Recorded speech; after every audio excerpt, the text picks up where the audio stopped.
तरक्की का हुसूल पुरअमन माहौल में ही मुमकिन। पाकिस्तान की मुसल्लह अफवाज हर खतरे से निमटने के लिए तैयार। खित्ते में अमन और हमसाया ममालिक से अच्छे ताल्लुकात पर यकीन रखते हैं। अमन की ख्वाहिश को कमजोरी ना समझा जाए। वजीर आजम का कराची नेवल अकेडमी में पासिंग आउट परेड से खिताब।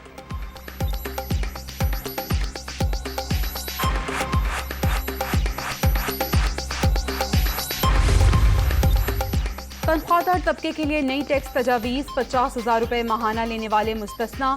50,000 से 1 लाख रुपए तक माहाना 2.5% टैक्स लगेगा। 1 से 2 लाख पर 15,000 रुपए सालाना फिक्स टैक्स। 1 लाख रुपए से इजाफी रकम पर 12.5% की शरह से माहाना वसूली होगी।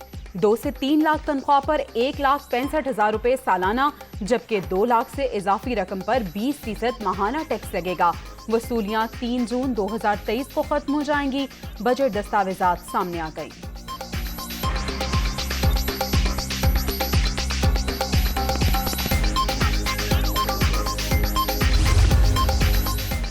नई टैक्स तजावीज़ पर अमल हुआ तो तनख्वाहदार तबका मजीद पिस जाएगा। सुपर टैक्स लगने के बाद सनतों की बंदिश और मजदूरों को निकालने का अमल शुरू हो गया।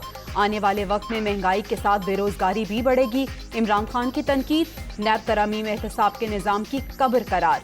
हफ्ते की शाम परेड ग्राउंड में जलसे का ऐलान।